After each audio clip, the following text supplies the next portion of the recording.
All right then, welcome along. Thanks for joining me. Bit of an impromptu one. I haven't sown anything for a while, and like you do, I was looking around for inspiration, and I found a channel. It's Kimberly, Seedling Success UK. Brilliant channel. And she come up with, well, she was showing how she puts peas in now, successional peas. I would never have thought of doing that. And also successional cucumbers. Now, the way she did it was actually, I've got my cucumber plants here. She put a seed just in the ground next to the plant. And the idea being is, I think it's bloody brilliant, as this all dies and you cut all the bottom leaves off and you put another one in, that grows up, follows that one up, and your cucumbers last longer. It's got to be worth a go, isn't it? I'd never done it before, so I'm always up for trying something new. So we're going to put cucumbers in, and I'll show you how I do that, and I'll also show you where I keep them, up there in the little seed starting place I've got in the polytunnel, because I ain't got a shed, but I will have a shed soon. Right, what should we do first? Cucumbers.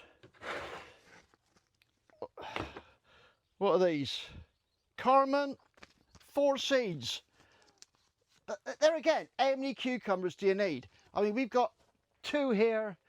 They're giving us, yeah, probably 3 a week at the minute. There's only 2 of us, don't need no more than that. What I do, put my compost in, give it a bit of a squash down. These are litre pots, and I really water them well from the top. They're also in a gravel tray, so there again I can water them from the bottom as well, but I give them a good soak from the top. Now, although I'm new to gardening and growing as such, I have got a farming background, so I'm not completely novice. So, oh, of course I've dropped one in the compost. Beauty. There it is. So, yeah, that's before Carmen. Stick it in there.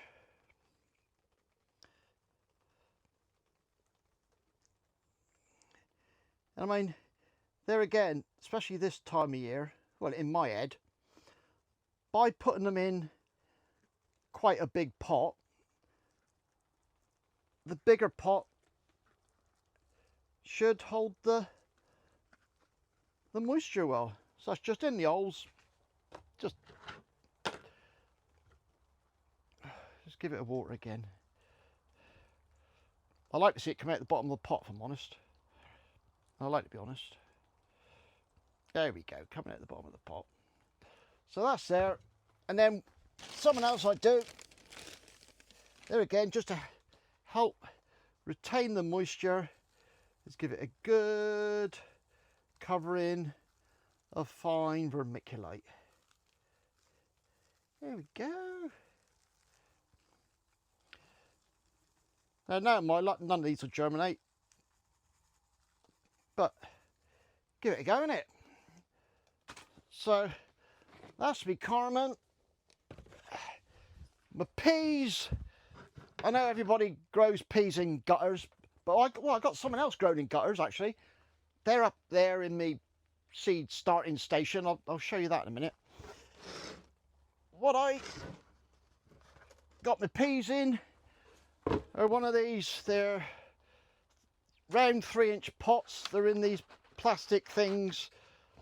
I don't know where I got that from, but what I do is when I'm moving these around, because obviously they're a bit floppy, is I've got my board, a bit like a pizza thing. All right, so that's them. More water. Famous Timu watering can. It's about the only thing you'll ever get from Timu is any good.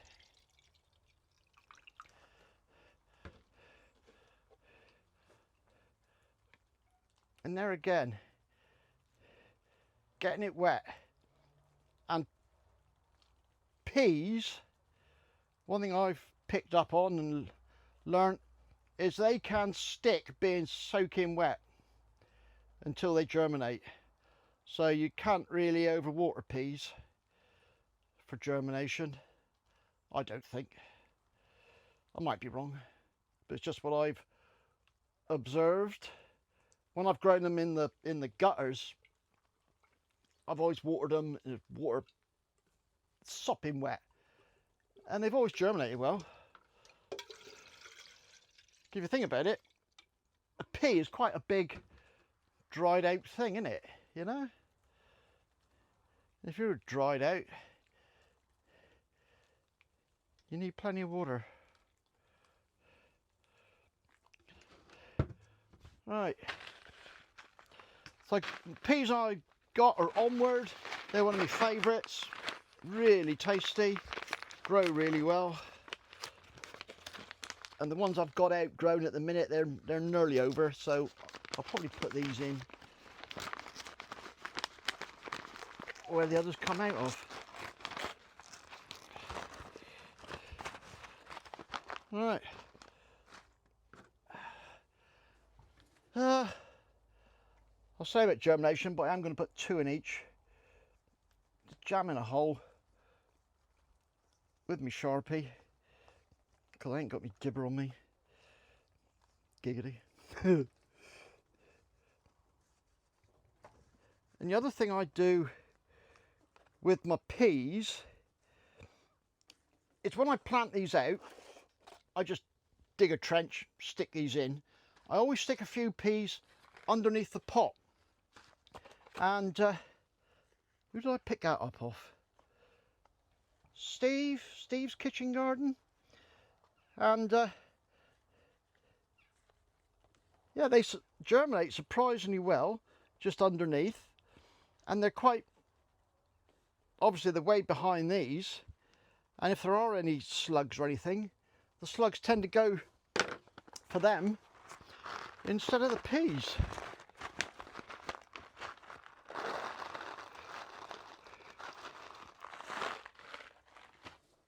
Now I know you could just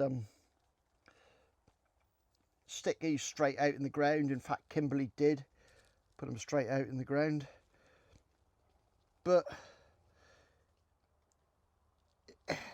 it's no real effort to do this. And in here, I'm pretty sure nothing's going to get them like mice. Although mice might be an issue now, because I did have a hanging shelf and I've taken that down because I've got the sweet corn there and other things growing. So I've taken down the hanging shelf, and I just got stuff on the staging, but that has got steel legs, so hopefully a mouse won't get up there.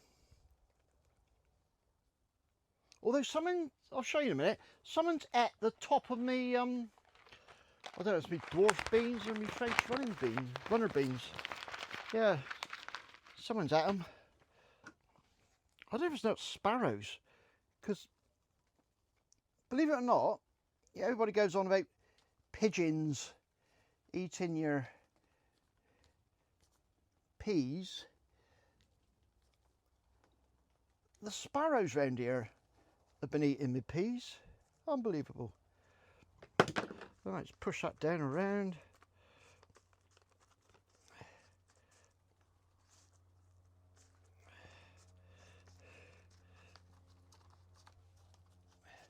Simple as that. Now, I know on the packets it says I'm too late for this, but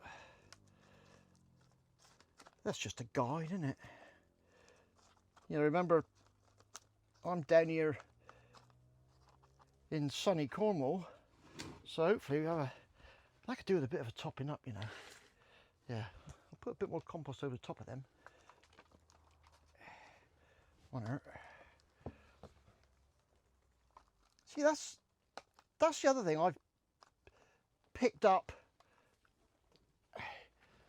You start off by watching people and seeing how-tos and how to do things, and you do that. You do exactly what they do, and then as time goes on, you get a feel for it. You get a feel for how much to cover something, how wet to get it, and that's, I'm afraid, for me, has only come by messing things up, getting things wrong. I do my best to try and get things right.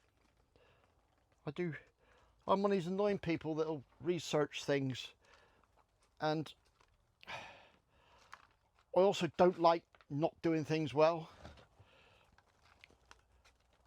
I think somebody, somebody called me once, I forget what it was now. What was it? Oh God, that's really annoying me now. I'll just tamp this down a little bit more.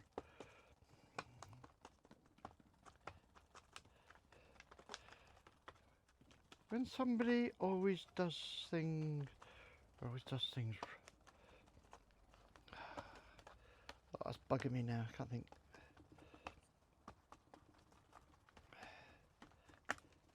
A lazy perfectionist, there we go. I'm a lazy perfectionist. I like things right, but then sometimes I won't put the effort in to do it. But most of the time I try and do something half decent. Otherwise, what's the point? Give it another little bit of water. None of this compost was sieved. I mean, peas grow in the ground, for goodness sake.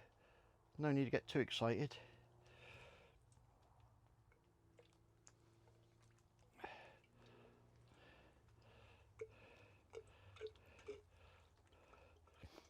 Right, so nice and wet, and I'll stick them up in the little area up there. Oh, I better do a label for these. Right, that's it. Successional cucumbers and peas that I didn't expect to be doing. So if you enjoyed it, or if you've got anything else that's worth having a go at doing or trying to grow, let me know. Oh yeah, let's go and have a quick look at where I'm going to put them. Right, so here's a little area that I bring on my seedlings and everything inside the polytunnel, and to protect it from the harsh rays of the light, all I've done is made a frame and covered it with shade netting. 35% shade netting, doubled up, so it's not going to be quite 70, but it works really well.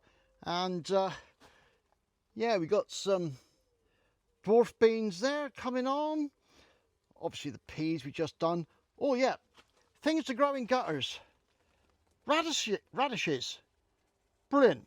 I got that idea off Anish from Greenhouse Gardener. Yeah, I saw that he had a fancy setup and had them hooked up on the side of his greenhouse, but I just got them stuck on top here.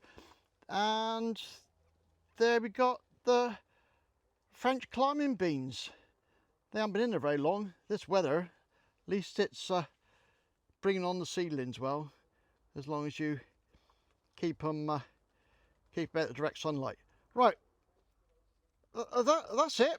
Go and check out Kimberlys' channel.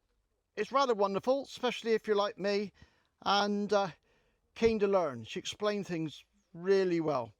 Right, that's it for my little impromptu. Cheers and gone.